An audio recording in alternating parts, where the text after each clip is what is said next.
وبركاته. اللهم صل وسلم وبارك على سيدنا محمد وعلى آله وصحبه أجمعين. بداية أنا عايز أتكلم في حاجتين من الحلقة دي، بس بستأذنكم الأول كده ندوس لايك وندوس اشتراك اللي مش مشترك في القناة علشان يوصلنا كل جديد.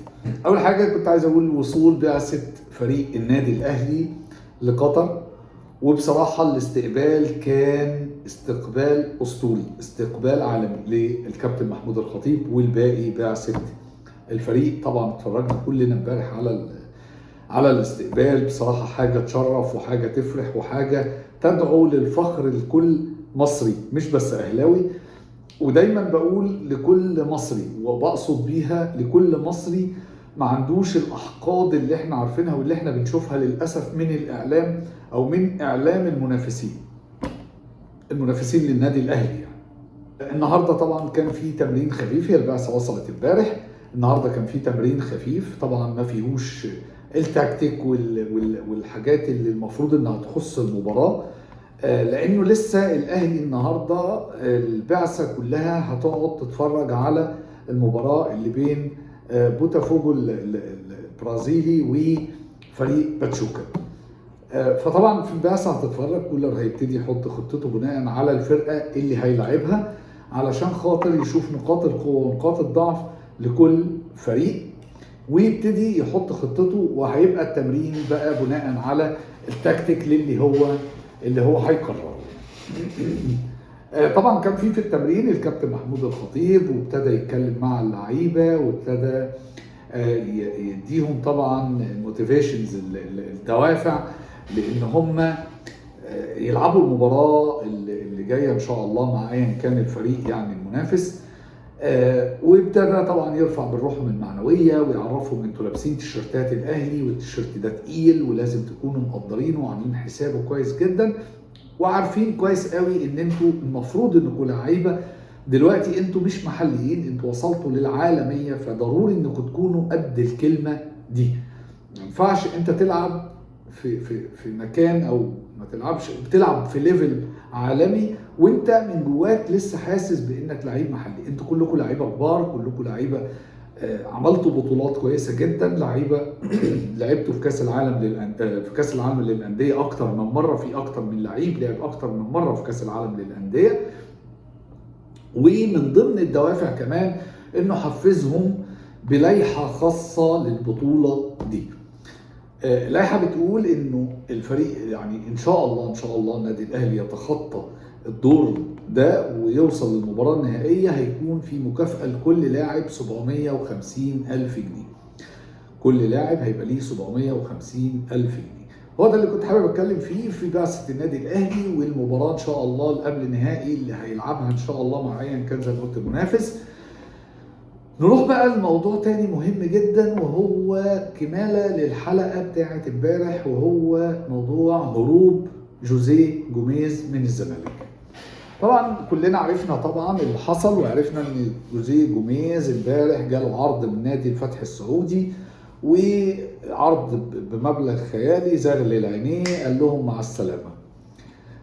مفيش مشكلة لحد هنا. صحينا من النوم النهاردة بقى على حاجة يعني تقريبا نفس النغمة بتاعت لما كارتيرون هرب من الزمالك، برضه نفس الفكرة. الإعلام الزملكاوي بيحاول يوصل للجمهور وللجماهير بنفس الطريقة وبنفس الأسلوب اللي بيعمل احتقان في الشارع الرياضي المصري، يعني ألا وهو إن النادي الأهلي ورا هروب جوزيه جوميز.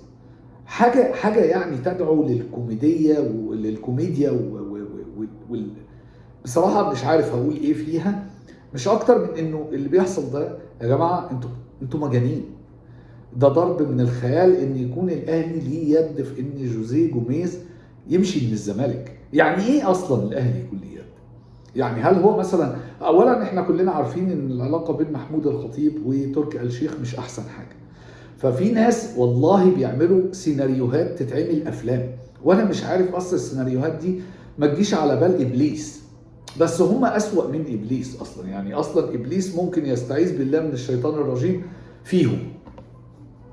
قال لك ان محمود الخطيب تواصل مع تركي آل الشيخ، قال علشان هو خايف على النادي الاهلي من جوزيه جوميز، فاللي هو يعني حاول تشوف له اي عرض في السعوديه علشان يبعد عن الدوري المصري وعشان يبعد عن الزمالك، لان هو تعبنا واحنا مش عارفين نكسب.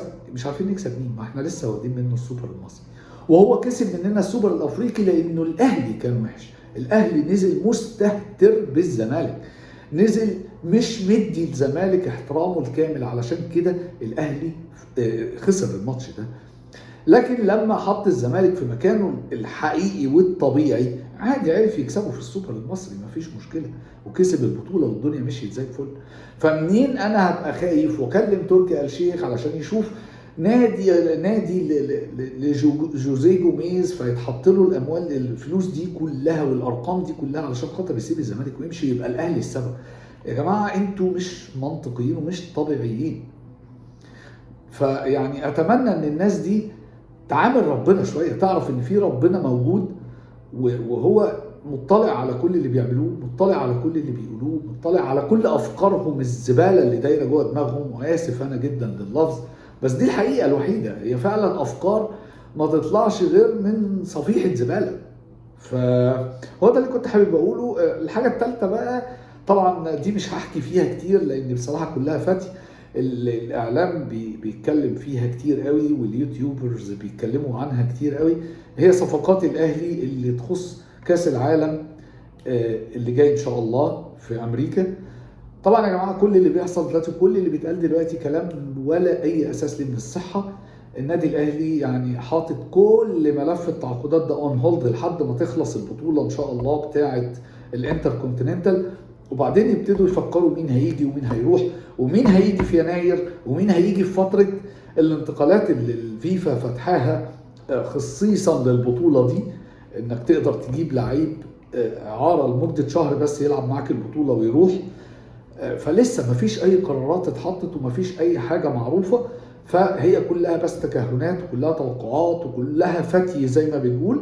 فيا ريت ما نسمعش لحد. وده كل اللي كنت حابب اقوله عشان ما اطولش عليكم اكتر من كده.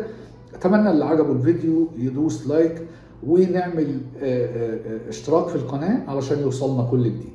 سلام عليكم.